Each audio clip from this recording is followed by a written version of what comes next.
Kwingineko, mabweni matatu ya shule ya wavulana ya Matungulu katika kaunti ndogo ya Kangundo yameteketea kufuatia mkasa wa moto uliotokea mapema hii leo. Moto huo uliosababisha kujeruhiwa kwa wanafunzi 15 uliteketeza vitanda na magodoro pamoja na vifaa vya shule. Chanzo cha moto huo hakijabainika, huku shule ikisema inatafakari mustakabali wa shule hiyo kwani sehemu kubwa inayotumika na wanafunzi imeteketea. Mambo hao vijana walifanya hatujafurahia.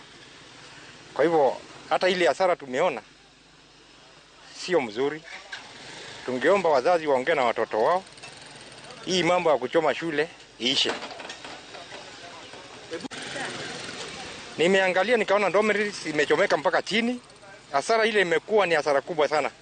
Hata sijui kama sisi wazazi tunaweza lipia hiyo ni hasara.